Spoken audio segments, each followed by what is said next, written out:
परीक्षित जी ने श्री सुखदेव जी महाराज से पूछा, आपने इन नरकों का वर्णन सुनाया, तो इन नरकों में क्या सब पापियों को दंड भोगना पड़ता है या कुछ पापियों को, या इन नरकों में ना जाना पड़े, ऐसा कोई उपाय? भगवान श्री सुखदेव जी ने कहा, परीक्षित, कर्म 3 प्रकार के होते हैं। एक होता है अशुभ कर्म जिसे पाप कहते हैं, एक होता है शुभ कर्म जिसे पुण्य कहते हैं, और एक होता है शुभ अशुभ दोनों से मिश्रित, पाप पुण्य से मिश्रित। तो जो शरीरधारी है वो एक क्षण भी कर्म किए बिना नहीं रह सकता, और जो कर्म करेगा चाहे शुभ हो या अशुभ हो या शुभ अशुभ मिश्रित हो, पाप हो या पुण्य हो या पाप पुण्य मिश्रित हो, उसे अवश्य उसका फल भोगना पड़ेगा। तो कोई उपाय नहीं है कि नरक ना जाना पड़े।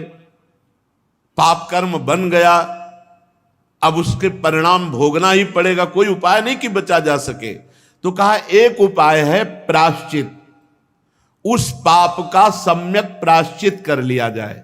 सम्यक माने पूर्ण रूप से शास्त्र गुरु सम्मत प्रायश्चित कर लिया जाए, तो वो पाप यहीं नष्ट हो जाएगा और आपको नरक नहीं भोगना पड़ेगा। तो कहा कि पाप नष्ट करने के बहुत से अनुष्ठान हैं, तीर्थ याटन आदि बहुत से साधन हैं, पर तप आदि के द्वारा, तीर्थ यातन आदि के द्वारा पाप नष्ट होते हैं, पर पाप की प्रवृत्ति नष्ट नहीं होती। तो जैसे हाथी का स्नान हुआ, बाहर निकला, धूल डाल दिया, तो इस स्नान का फल क्या? वो फिर वैसे ही गंदा हो गया। तो ऐसे ही प्रायश्चित किया और फिर पाप किया तो मतलब क्या रहा? इसलिए पाप की प्रवृत्ति नष्ट हो तो पूरा पाप का प्रायश्चित माना जाता है। तो बोले उसका उपाय क्या है? बोले उसका उपाय है एकमात्र भगवान का आश्रय लेकर भगवान का नाम जप करना। नाम में बड़ी अपार सामर्थ्य है। इस प्रसंग में अजामिल का चरित्र सुनाया श्री सुखदेव जी महाराज ने परीक्षित को। एक अजामिल नाम का ब्राह्मण कन्नौज में रहता था। अपने पिता की आज्ञा, शास्त्र सम्मत आचरण, ब्रह्मचर्य का पालन, बड़े धर्मात्मा प्रवृत्ति से रह रहा था। एक दिन अपने पिता की आज्ञा से वो समिधा लेने के लिए जंगल गया, तो वहां देखा एक वैश्या किसी नीच पुरुष के साथ वो विविध प्रकार से स्त्री सहवास आदि की क्रीड़ाएं कर रहा है। अजामिल ने जब देखा तो काम वेदना से युक्त हो गया, बहुत चेष्टा की अपने को संभालने को।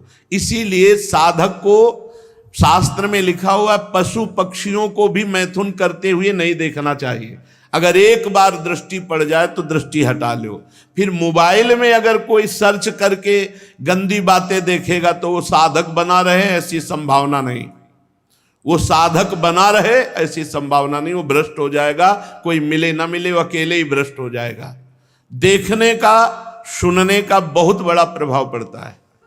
देखो अजामिल ने देखा मात्र उस व्यभिचारिणी वैश्या को पर पुरुष से समागम करते हुए उसकी इंद्रियां विकल हो गईं। बहुत उसने कोशिश की अपने को रोकने की, नहीं रोक पाया और वो वैश्या का संग कर बैठा।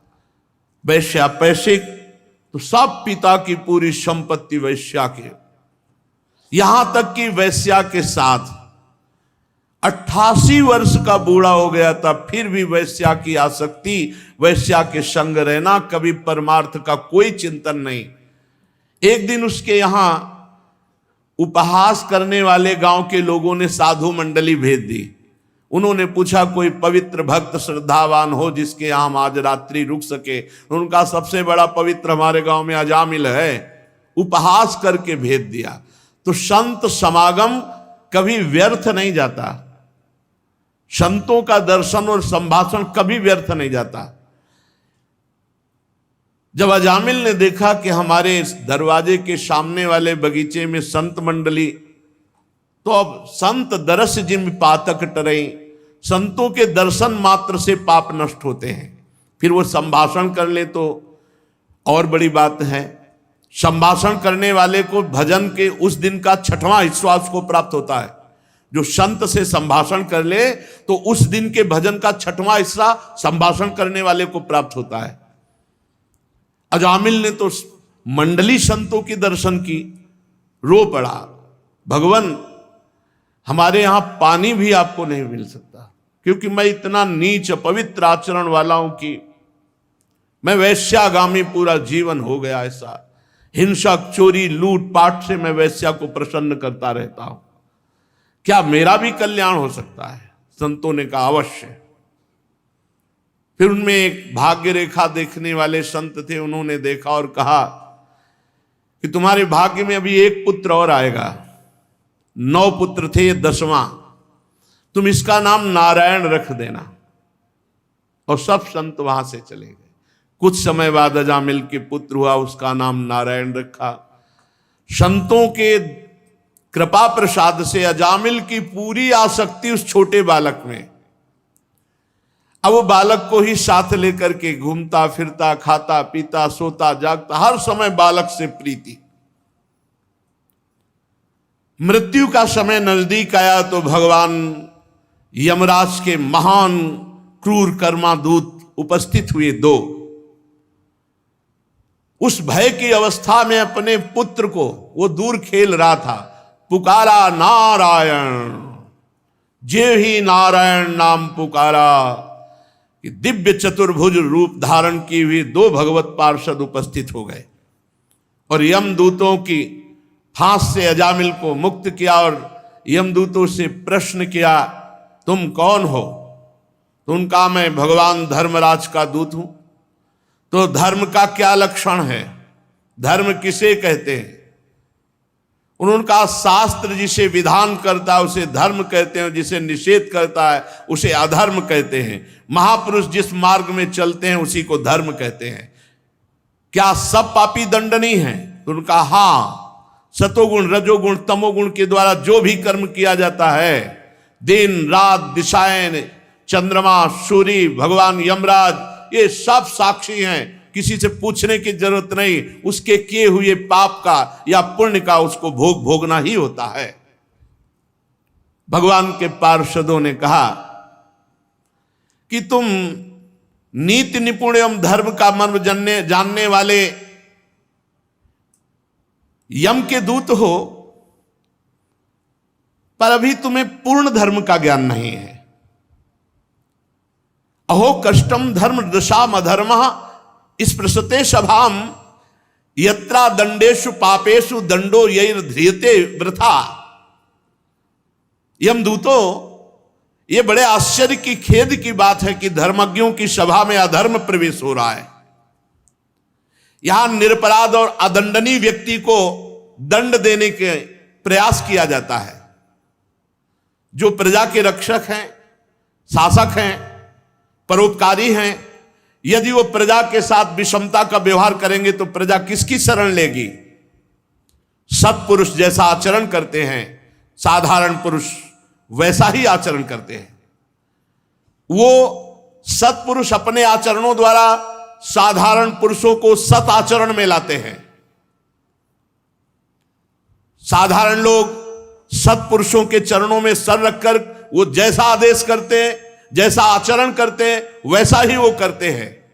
इसलिए सत्पुरुष को चाहिए कि वो कभी विश्वासघात न करे, शास्त्र सम्मत आचरण का उपदेश दे, क्योंकि उन अज्ञानी जीवों ने अपनी आत्मा, अपना गुरु, अपना परमात्मा मानकर उनके चरणों में समर्पण कर दिया है।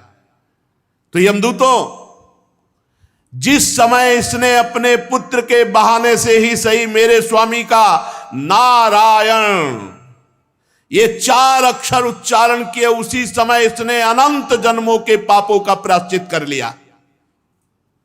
ओहो, एते नैव रघोनोष्य कृतम स्याद् घनिष्कृतम यदा नारायणायेति जगाद चतुरक्षरम। यमदूतों, जिस समय इसने अंतिम समय में पुकारा नारायण, उसी समय इसने अनंत जन्मों के पापों का प्रायश्चित कर लिया, अनंत जन्मों के पापों से मुक्त हो गया। ये महापापी कहे जाते हैं। स्तेनः सुरापो मिद्धृग ब्रह्महा गुरुतल्पगा स्त्री राज पितृ गोहंता एच पातकिनो परे।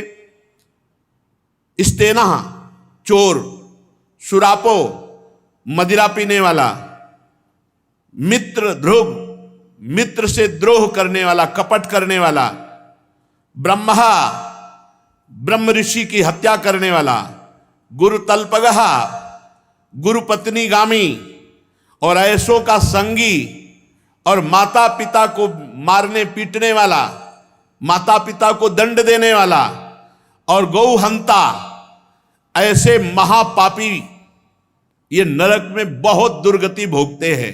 पर यदि ये भी अबलो नसानी, अब ना न सही हो, अब तक पाप हुआ, आज से नहीं करूंगा, और नाम जप करने लगे तो कह रहे सर्वेषामप्यघवतामिदमेव सुनिष्कृतम नाम व्याहरणम विष्णुर यतस्तद्विषयामतिः। ये भी कभी दंड नहीं भोगेंगे, एकदम निष्पाप हो जाएंगे यदि ये भगवान श्री हरि का नाम जपना प्रारंभ कर दें। बहुत महिमा की बात है, इससे बढ़कर कोई साधन नहीं है। पापों का प्रायश्चित करने के लिए बताया गया है चंद्रायण व्रत। बहुत कठिन है, एक महीना में ये व्रत पूरा होता है। ये पूर्णिमा से जैसे प्रारंभ होता है तो पूर्णिमा तक होता है। एक एक कवल घटाया जाता है। जैसे पूर्णिमा से शुरू हुआ, 15 कवल रख लिए गए, 15 कवल छोटे छोटे, फिर 14, फिर 13, फिर 12, फिर ऐसे जब पहुंचे तो एक से फिर शुरू हुई परिवार, द्वितीय तृतीया ऐसे, और पूर्णिमा तक, पूर्णिमा से अमावस्या तक घटाते चले गए। ऐसे एक महीने ऐसे व्रत रहे तो उसे चंद्रायण कहते हैं। अब इस चंद्रायण में ऐसे सूख जाते हैं। हमने देखा है स्वामी सच्चिदानंद जी महाराज जब प्रयाग में रहे थे तो ये चंद्रायण व्रत रहे थे, तो देखा तो उन्हीं के पास रहे थे, वो ऐसे छोटे छोटे कवल रख लिए 15, आज 15 पाए, बस फिर कुछ नहीं, पानी नहीं, कुछ नहीं, जो अभी पाया बस।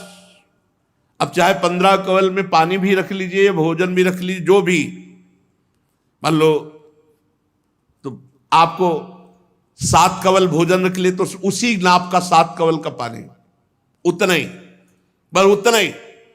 फिर कम करते चले जाना, जैसे एक एक तिथि घटाते चले जाना है, और परिवार से फिर एक एक कवल बढ़ाते चले, ऐसे ऐसे। तो कह रहे हैं कृच्छ, चंद्रायण आदि बड़े बड़े व्रत पापों का नाश करने के लिए बताए गए, लेकिन इससे पाप नष्ट होता है, पाप की प्रवृत्ति नहीं। परंतु भगवान का नाम उच्चारण करने से पाप और पाप की प्रवृत्ति भी नष्ट हो जाती है। पाप और पाप की, यथा हरेर नाम पदैरुदाहृतैः तदुत्तम श्लोक गुणोपलंभकम। भगवान के केवल नाम उच्चारण मात्र से, राम राम, कृष्ण कृष्ण, हरि हरि, नारायण नारायण, राधा राधा राधा, केवल नाम उच्चारण मात्र से संपूर्ण पापों का नाश और पाप की प्रवृत्ति का नाश हो जाता है।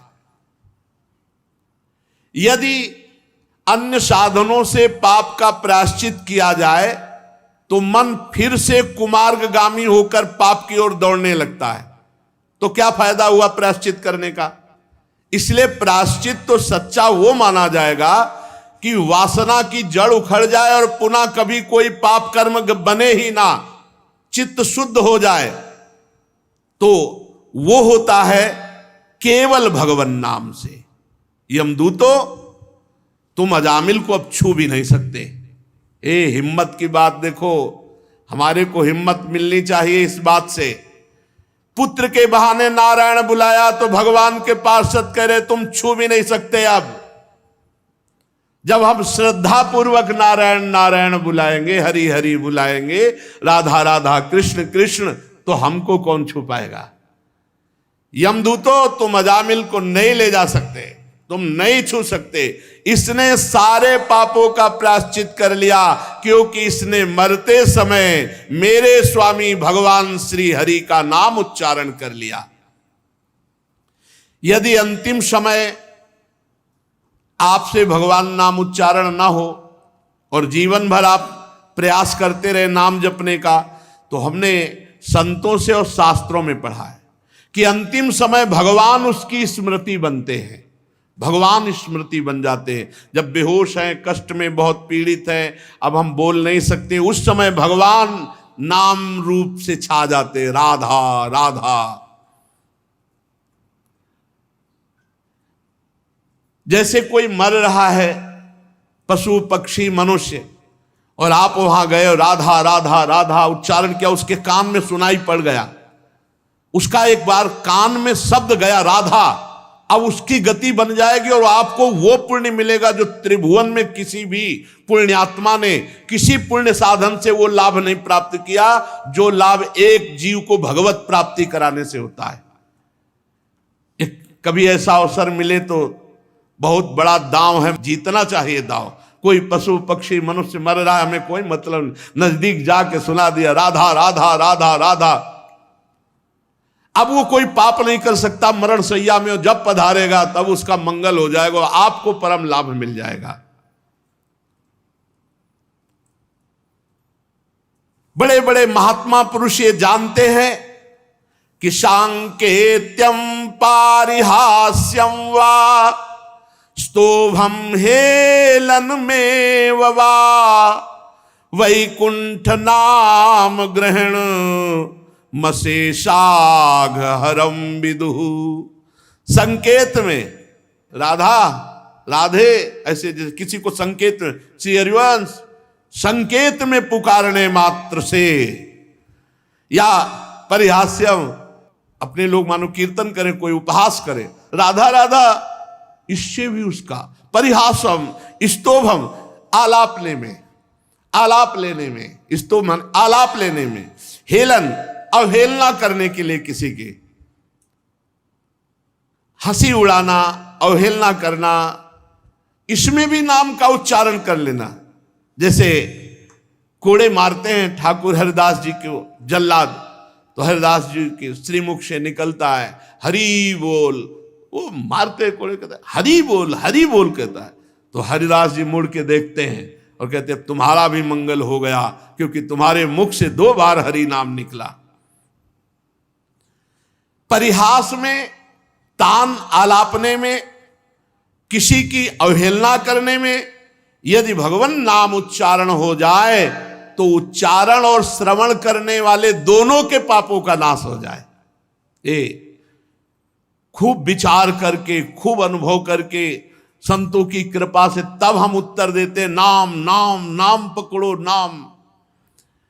जो मनुष्य पतितः स्खलितो भग्नः संदष्टस्तप्त आहतः हरिरित्येव सेनाः पुमान्नार्हति यातनाम।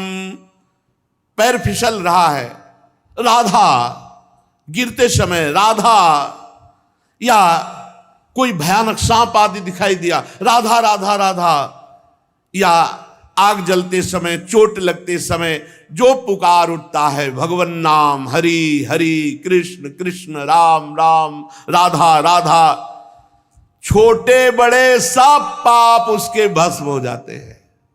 प्रेम से नहीं जप रहा, गिरते समय, फिसलते समय, भयानक सांप आदि देख करके भयभीत होकर पुकार पड़ा भगवन नाम, छोटे बड़े सारे पापों का प्रायश्चित हो जाता है।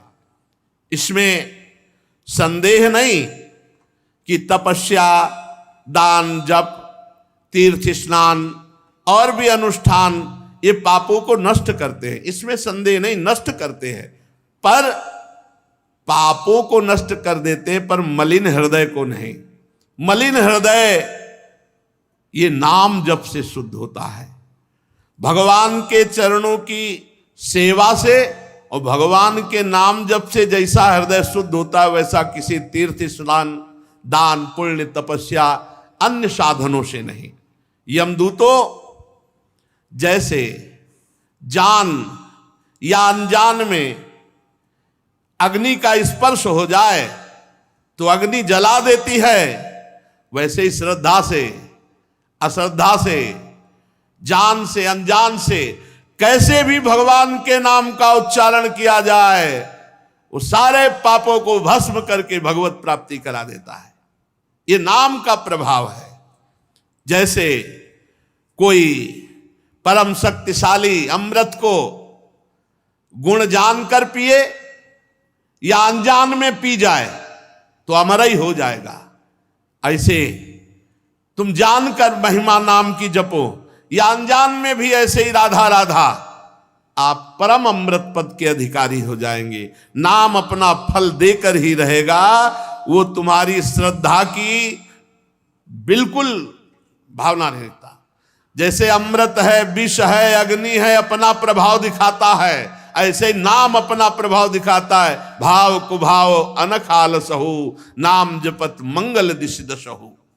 हरिहरति पापानि दुष्ट चित्तैरपि स्मृतः अनिच्छापि संस्पृष्टो दहतेव ही पावकः। दुष्ट चित्त पापी मनुष्य यदि ये महिमा सुन ले और उच्चारण करने लगे श्री हरि श्री हरि श्री हरि, तो जैसे अनजान या अनिच्छा से स्पर्श करने पर अग्नि जलाती है, वैसे ही भगवान श्री हरि का नाम समस्त पापों को जला देता है। कभी ये नहीं सोचना चाहिए कि हमारा मन लगता नहीं है, आग को छुओ मन लगा के तो जला देगी, बिना मन लगाए छू जाए तो जला देगी, कोई दूसरा अचानक छुआ दे तो जला दे। नाम का श्रवण नाम का कीर्तन सारे पापों को भस्म कर देता है। श्रद्धा श्रद्धा भाव को भाव जैसे भी बने नाम जप। सकृदुच्चरितम येन हरिरित्यक्षरद्वयम् बद्धा परिकरस्तेन मोक्षाय गमनम प्रति। जिसने अपनी जबान से उच्चारण किया हरि ये दो अक्षर, राधा ये दो अक्षर, राम ये दो अक्षर, भगवान नाम में अपार सामर्थ्य, मानो उसने मोक्ष प्राप्त करने के लिए कमर कस ली। भगवान नाम उच्चारण कर लिया, कितनी बार कह रहे? सकृदुच्चरितम येन, एक बार, एक बार उच्चारण कर लिया, अब वो नरक नहीं जाएगा। ये देख लो भाई, सकृदुच्चरितम एन विश्वास शास्त्र की बात पर करो। और इसका बहुत सुंदर भाई जी श्री हनुमान प्रसाद पोद्दार जी ने एक चरित्र सुनाया था कि एक धर्मचंद्र और कर्मचंद्र नाम के दो भाई थे। तो धर्मचंद्र बड़ा साधु भगत, संतों की सेवा करने वाला, निरंतर नाम जप करने वाला, भगवत कथा भगवत सेवा, अपने कर्तव्य को भगवान की पूजा, और ठीक छोटा भाई विपरीत आचरण करने वाला, शराब पीना, गंदे आचरण करना। और खास बात यह कि जब संत जन बड़े भाई के यहाँ आदर सत्कार पाते होते तब ये गाली देता, उसी के ऊपर उसका मकान था, तो ये गाली देता संतों को और भाई को भी। संत द्रोही, मनमानी पापाचरण करने वाला, और एक संत सेवी और शास्त्र के अनुसार आचरण करने वाला। एक दिन भगवान के अवध धाम से मंडली संतों की जा रही थी। पहले भ्रमण किया करते थे संत जन मंडली बना के। तो अपने स्वभावानुसार बड़े भ्राता धर्मचंद्र ने संतों को साष्टांग दंडवत किया, निमंत्रण किया, घर ले गए, चरण पखारे, आरती पूजा की। 50 संत थे, सबके लिए विश्राम व्यवस्था की, भोजन बनवाया, सुंदर भोजन पाया। तो जब संत जन भोग आरोग रहे थे, उसी समय वो कर्मचंद शराब पी के लड़खड़ाता हुआ अब वहीं से सीढ़ियां थी ऊपर जाने की, खूब गाली बकी संतों की। धर्मचंद्र जी पहले संतों से बता देते थे कि हमारा भाई बड़ा दुष्ट स्वभाव का है, वो कभी अगर आएगा तो ऐसा वैसा, तो सब संतों को पहले बता दिया था। अब वो गाली देते हुए ऊपर शराब के नशे में अपने कमरे में गया। संतों को अच्छा नहीं लगा कि इतने बड़े धर्मात्मा भाई का इतना निकृष्ट भाई। तो जो महंत जी थे उनके चरणों में पड़कर धर्मचंद्र जी ने कहा, क्या मेरे भाई का कल्याण हो सकता है? हम दोनों भाई मां के उदर में, एक ही उदर में पले, इसकी ऐसी दुर्गति देखकर मुझसे सहा नहीं जाता, क्या इसका कल्याण हो सकता है? संत ने कहा, कल्याण तो निश्चित होगा, क्योंकि इसका कल्याण होना ही है, तभी तुम्हारा भाई बनाया कि तुम साधु सेवी हो, तो इसका कल्याण तो होगा ही। हम देखो उपाय करते हैं। वो बड़े हष्ट पुष्ट थे, गए तो धर्मचंद्र जी ने कहा, प्रभु ऐसे जाओगे तो दरवाजा खोलेगा नहीं।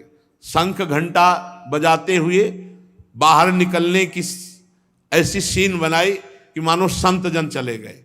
और जाके दरवाजा खटखटाया तो समझा बड़ा भाई आया होगा। तो जो ही दरवाजा खोला तो देखा संत। तो बंद करने की कोशिश की, लेकिन जबरदस्ती दरवाजा। और भगवान के भक्त तो भगवान के बल से बलवान होते ही हैं। छाती में चढ़ के बैठ गए और बोले, अब तुम्हारा भाई तुम्हें बचाने नहीं आएगा।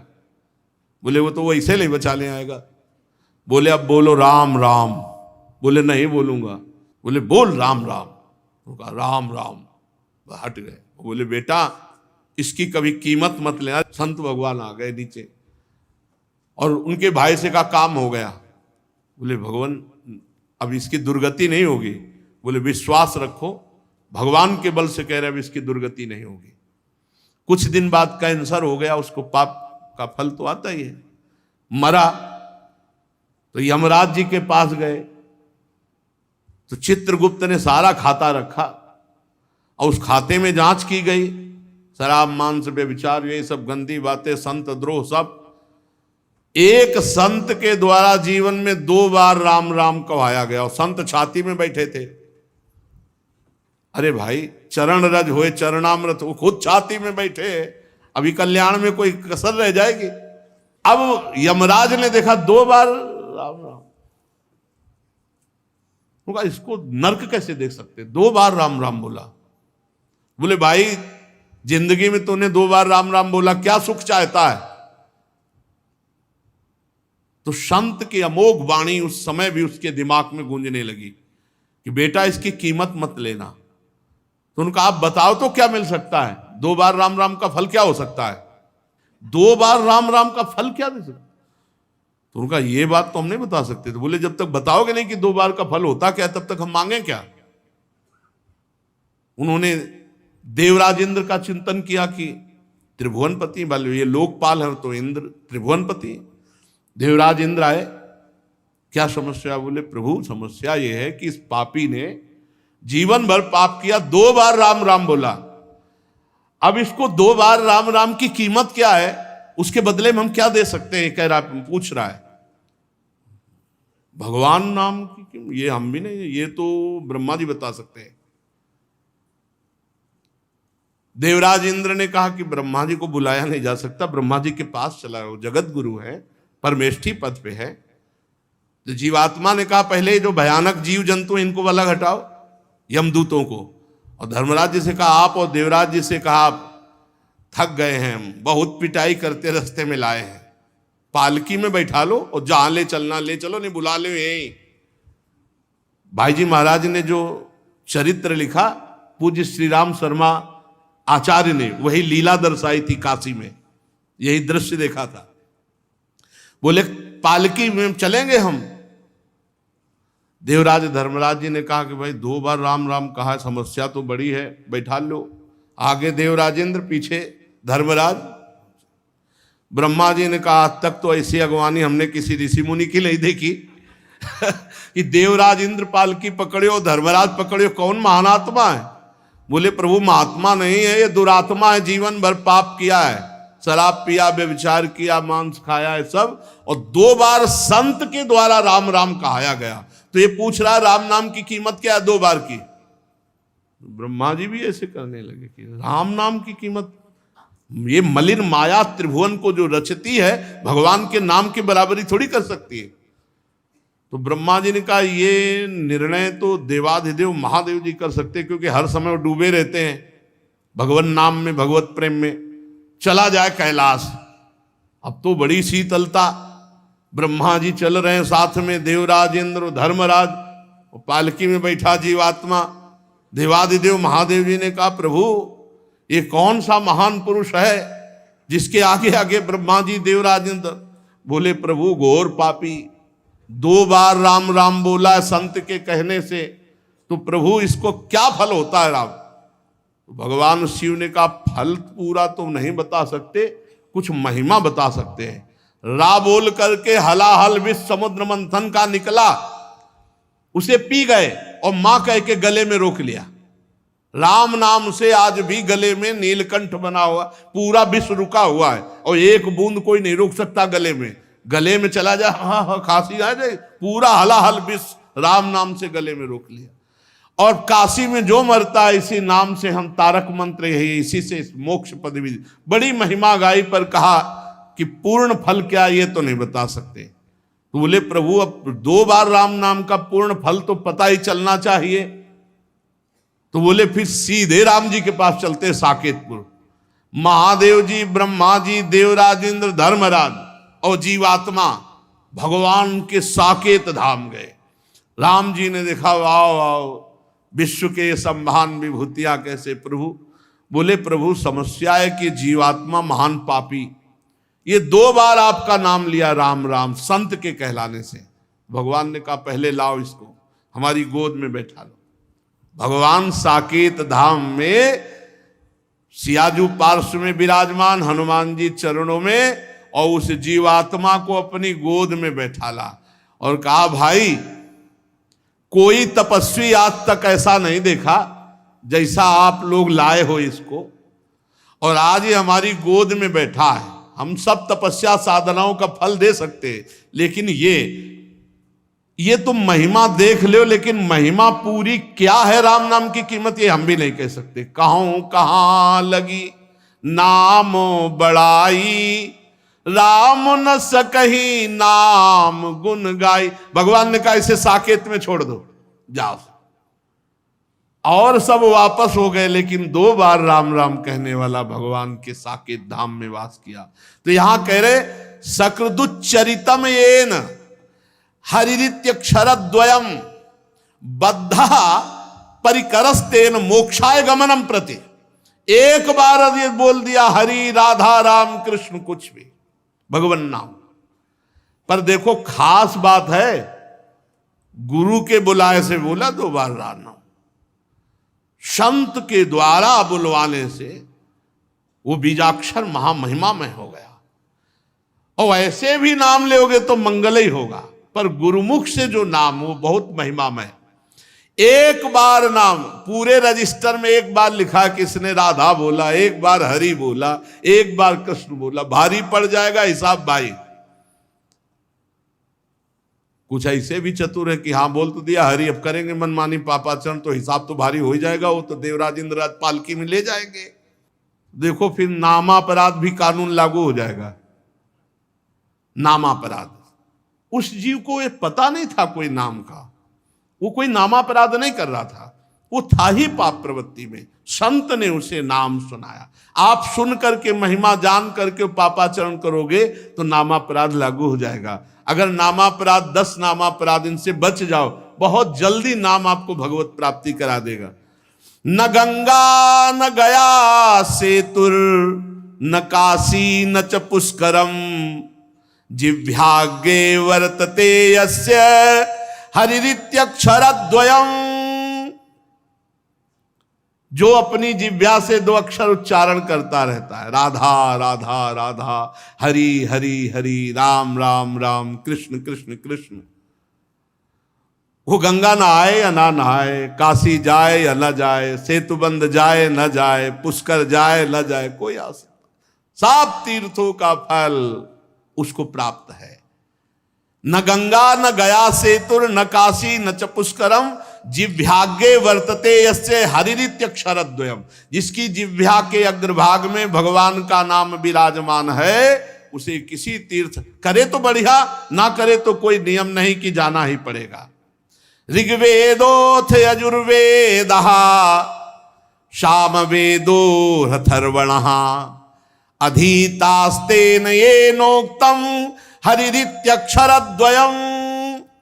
जिसने हरि हरि कृष्ण कृष्ण राम राम ऐसा उच्चारण कर लिया, उसने ऋग्वेद यजुर्वेद सामवेद अथर्ववेद सब वेदों का पाठ कर लिया।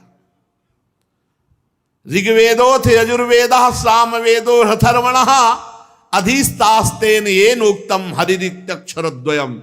जिसने हरि हरि राम राम कृष्ण कृष्ण भगवन नाम उच्चारण कर लिया, उसने सब वेदों के स्वाध्याय का फल प्राप्त कर लिया। अश्वमेधादिभिर्यज्ञैर् नरमेधैः सदक्षिणैः यजितं तेन येनोक्तम हरिरित्यक्षरद्वयम्। जिसने भगवन नाम उच्चारण कर लिया, वो अश्वमेध दक्षिणा सहित संपूर्ण यज्ञों का फल प्राप्त कर लिया। अश्वमेध यज्ञ दक्षिणा सहित करना बहुत बड़े बड़े चक्रवर्ती सम्राटों को अश्वमेधादि आदि लिखा है, और भी यज्ञों का फल। और नरमेधई जो अश्वमेध आदि यज्ञ हैं, इनका दक्षिणा सहित फल उसे प्राप्त हो गया जो नाम जप कर रहा है। वैसे भी भगवान ने कहा यज्ञानाम जप यज्ञोस्मि, यज्ञों में सर्वश्रेष्ठ यज्ञ जप यज्ञ हो। समस्त तीर्थों के अवगाहन का फल, चारों वेदों के स्वाध्याय का फल, समस्त यज्ञों का फल उसे प्राप्त हो गया जो अपनी जिह्वा पर निरंतर नाम जप करता रहता है। प्राण प्रयाण पाथेयम संसार व्याधि भेषजम दुख क्लेश परित्राणम हरिरित्यक्षरद्वयम्। आहा, इस संसार से जब हमारा शरीर छूटकर जाएगा तो रास्ते का जो खर्चा है और जो हमें परलोक में महान सुख प्रदान करने वाला है, वो केवल भगवन नाम है। ये तुम्हारा बैंक बैलेंस सोना चांदी ये सब नहीं जाएगा।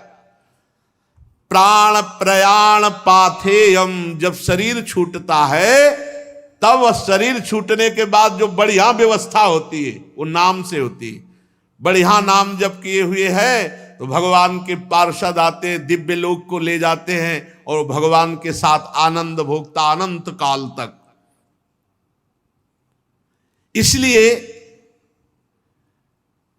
कोई भी हो, स्त्री हो पुरुष हो, बालक हो वृद्ध हो, मूर्ख हो पढ़ा लिखा हो, पवित्र हो या पवित्र हो, नाम के लिए कोई ये मर्यादाएं नहीं कि आपको पवित्र होना चाहिए, आपको इतना जवान होना चाहिए, आपको पढ़ा लिखा होना चाहिए, आपको अमुक कुल वाला होना चाहिए, कोई नहीं।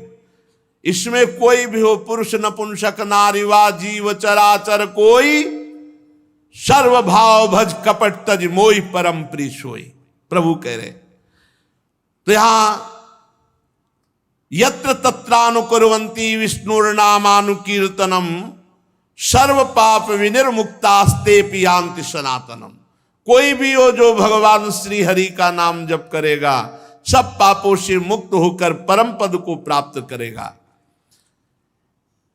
भगवान के नाम में ही एक छूट ऐसी है, इसमें पवित्र और अपवित्र का न देश काल नियमः शौचा अशौच विनिर्णयः परम संकीर्तना देव राम रामेति मुच्यते। भगवान का नाम उच्चारण आप कहीं भी कर सकते हैं। शौचालय में भी आप अंदर अंदर नाम जप करें। अगर शौचालय में मृत्यु हो गई तो वहां भी, तो अपवित्र और पवित्र इसमें भेद नहीं है नाम में। गच्छस तिष्ठन स्वपन वापी पिबन भुंजन जपस्तथा, चल रहे हैं या बैठे हैं, खा पी रहे हैं, हर स्थिति में कृष्ण कृष्णेति संकीर्त मुच्यते पाप कंचुकात। जो अपनी जिह्वा से कृष्ण कृष्ण कृष्ण कृष्ण ऐसा उच्चारण करते, सारे पाप नष्ट हो जाते हैं।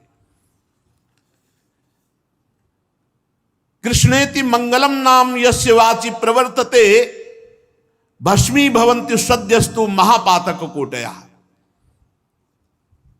जिसकी जिह्वा श्री कृष्ण श्री कृष्ण श्री कृष्ण ऐसा नाम उच्चारण करती रहती, कोटि कोटि महापाप भस्म हो जाते हैं नाम के प्रभाव से। सर्वेषामपि यज्ञानां लक्षणानि व्रतानि च तीर्थ स्नानानि सर्वाणि तपास्य नशनानि च। सारे यज्ञों का फल, लाखों व्रतों का फल, संपूर्ण भारत के तीर्थ स्नान का फल, संपूर्ण तपस्या उपवासों का फल, वेद पाठ और पृथ्वी की प्रदक्षिणा, ये सब मिलाए जाए तो भी कृष्ण नाम जापक की समानता नहीं कर सकते। ओहो, सर्वेषामपि यज्ञानां लक्षणानि व्रतानि च तीर्थ स्नान सर्वाणि तपास स्नान च वेद पाठ सहस्राणि प्रादक्षिण्यम भुवा शतम कृष्ण नाम जपस्यास्य कलाम नारंति षोडशीम। कृष्ण नाम जापक की 16वीं कला के बराबर भी ये सब नहीं हो सकते। इतनी महिमा भगवान नाम की है। किसी भी तरह से भगवान नाम जपने में हमारी प्रवृत्ति हो जाए, वो चिदात्मा प्रभु को प्राप्त कर लेगा। पाप नष्ट होने की तो बात क्या। श्रुत्वा नामानि, मानो एक जप रहा कीर्तन कर रहा है, एक सुन रहा है, दोनों को परम गति होगी। बिल्कुल डरने की बात नहीं। सब साधनाओं का सार नाम जप किया जाता है। धीरे धीरे पहले वाचिक जप होता है, राधा राधा राधा राधा राधा राधा, फिर उपांशुक होता है, फिर मानसिक होता है। उपांशु जब होने लगे तो समझना चाहिए अंतःकरण काफी पवित्र हो चुका है। फिर मानसिक पकड़ लिया तो फिर मन को परम पवित्र होना ही है। पहले वाचिक शुरू करे। यद जिह्वाग्रे वर्तते नाम तुभ्यम। भगवान शंकर जी पार्वती जी से कहते हैं, हे शिवा, ईशोहम सर्व जगताम नाम नाम विष्णोर ही जापका सत्यम सत्यम बदाम्येव हरिर नान्या गतिर नरणाम। मैं संपूर्ण जगत का स्वामी हूं। हे शिवा, मैं संपूर्ण जगत का स्वामी हूं, पर मैं भगवान का नाम जप करता रहता हूं। मैं तुमसे सत्य सत्य सत्य कहता हूं, भगवान नाम को छोड़कर जीवों के लिए अब और कोई गति नहीं है। नाम जप। वैसे भी सतयुग में ध्यान से, त्रेता में यज्ञ से, द्वापर में अर्चा पूजा से, कलयुग में केवल भगवान नाम से भगवत प्राप्ति। चहु जुग चहु श्रुति नाम प्रभावो, कल विशेष नहीं आनो पाओ। एकादपि एक बार नाम का भी उच्चारण तुम्हारे जीवन को मंगल यात्रा प्रारंभ करा देगा। शुरू तो करो तुम। एक बार भी नाम तुम्हारा कभी व्यर्थ नहीं जाएगा। तुम्हारे जीवन की मंगल नींव, तुम राधा बोले कृष्ण बोले, तुम्हारे मंगल भवन की नींव पड़ गई। अब तुम्हारा जीवन महाआनंदमय हो जाएगा। निरंतर नाम नाम। ये हम ऐसे नहीं, बचपन से सब संतों को देखा, बड़े बड़े सिद्धों को देखा, गंगा किनारे एक से एक सिद्ध ब्रह्मबोध संपन्न महापुरुषों को देखा, नाम नाम नाम। तब दिमाग ने पकड़ पाया कि केवल नाम। वर्तमानम च यद पापम यद भूतम यद भविष्यति तत्सर्वम निर्दहत्याशु गोविंदानल कीर्तनम। यदि भूत में पाप हो गया है, उसको नष्ट करने के लिए नाम। यदि वर्तमान में हो जाए तो ये नियम लो कि आगे से नहीं होगा, और नाम जप करो, नष्ट हो जाएगा पाप। भविष्य में भी हमें और कोई आश्रय नहीं लेना। अगर गलती हो जाती तो नाम के बल से ही सब पवित्र हो जाएगा। वर्तमानम च यद पापम यद भूतम यदि भविष्यति तत्सर्वम निर्दहत्यासु गोविंदानल कीर्तनम। गोविंद गोविंद गोविंद, जहां जिह्वा से निकला सारे पाप नष्ट हो गए, चाहे वर्तमान के हो, चाहे भूत के हो, या भविष्य में होंगे। डरना नहीं, मनमानी आचरण मत करना, इसके बल से नहीं तो नामापराध लागू हो जाएगा। नाम अगर चूक हो जाती है वर्तमान में तो नाम उसे भस्म कर देगा। गोविंद गोविंद हरे मुरारे, गोविंद गोविंद मुकुंद कृष्ण, गोविंद गोविंद रथांग पाणे, गोविंद दामोदर माधवेति। कैसा अमृत है, बस पान करते रहो। नामामृत कैसा, अभी स्वाद नहीं मिला, इसीलिए तार्किकों का संग न करे नाम जापक। यहां मना करते हैं, ये तार्किक लोग अश्रद्धा पैदा कर देंगे। इनके मन में चूंकि नाम जप करते नहीं, अनुभव कुछ है नहीं। अरे क्या केवल नाम जपने मात्र से हो जाएगा? केवल नाम जपने से ही होगा।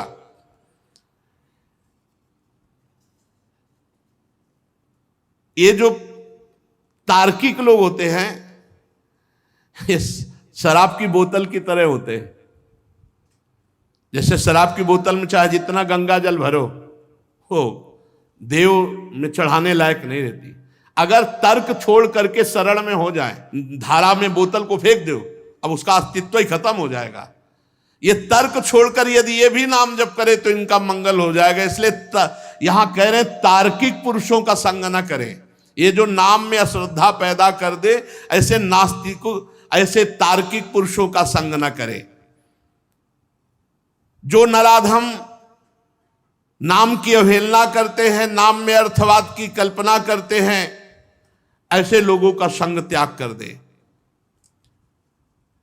जो नाम की महिमा सुनकर नाम जपने के लिए उत्साहित हैं, धन्यवाद है, उनके दुखों का अंत होने वाला है। ये महिमा सुनकर जिनके मन में बात आ गई कि आज से बस नाम ही जप करेंगे, अधिक से अधिक नाम जप करेंगे, तो कह रहे हैं वो धन्यवाद का पात्र है। उसके सारे पाप नष्ट होकर वो दुख को मिटाकर भगवान के प्रेम में डूबेगा। श्री सुखदेव जी महाराज कहा, परीक्षित, ये यमदूतों का और भगवत पार्षदों का, दोनों का उपदेश सुन रहा था अजामिल, क्योंकि उसको लगा अरे मैंने जीवन कितना बर्बाद कर दिया, भगवान का नाम नहीं जपा। इधर भगवान यमराज के दूत छोड़ करके यम जी के पास गए। अजामिल उठा और भगवान के पार्षदों को साष्टांग प्रणाम किया। अजामिल कुछ कहना चाहता था भगवान के पार्षदों से कि हमको अगर कुछ ही समय मिल जाए तो मैं भगवान का नाम जप करके, तो सर्व पापहारी भगवान के पार्षद अंतर्ध्यान हो गए। कुछ कहना चाहता था कि अगर मुझे समय मिल जाए, बस वो शुरू हो गया। जो ही अंतर्ध्यान में, हाय मैं कितना नीच पापी। अब चूंकि भगवान के पार्षदों का दर्शन हुआ ना, बड़ा हृदय में पश्चाताप। और ये जो मैंने अभी दृश्य देखा, ये भगवत पार्षद, ये स्वप्न था या जागृत? अभी अभी हाथों में फंदा लिए हुए यमराज के दूत हमें खींच रहे थे और वो भगवत पार्षद बचा रहे थे। मैं इस जन्म का महापापी हूं, फिर भी कौन से जन्म का पुण्य उदय हो गया कि मेरे मुख से नारायण नाम निकल गया। नहीं नहीं, ये तो भगवान की अहेतुकी कृपा है। कहां भगवान का मंगलमय नारायण नाम, ये तो सचमुच केवल भगवान की अहेतुकी कृपा से निकला नाम। ये जो नाम भगवान का निकलता है, तो जेई नाम तेई कृष्ण, मानो भगवान कृपा करके नाम रूप से हमारी जिह्वा में स्फुरित होते हैं। अब मैं एक क्षण भी व्यर्थ नहीं जाने दूंगा। अपने प्राणों को वश में करके, इंद्रिय मन को वश में करके निरंतर नाम जप करते हुए भगवान में तन्मय हो जाऊंगा। और ऐसा ही किया। वहां से सीधे हट गए। मैंने अज्ञानवश जो अभी तक समय में व्यतीत किया, नहीं, भगवान की इस माया ने मुझे बहुत नचाया, अब नहीं।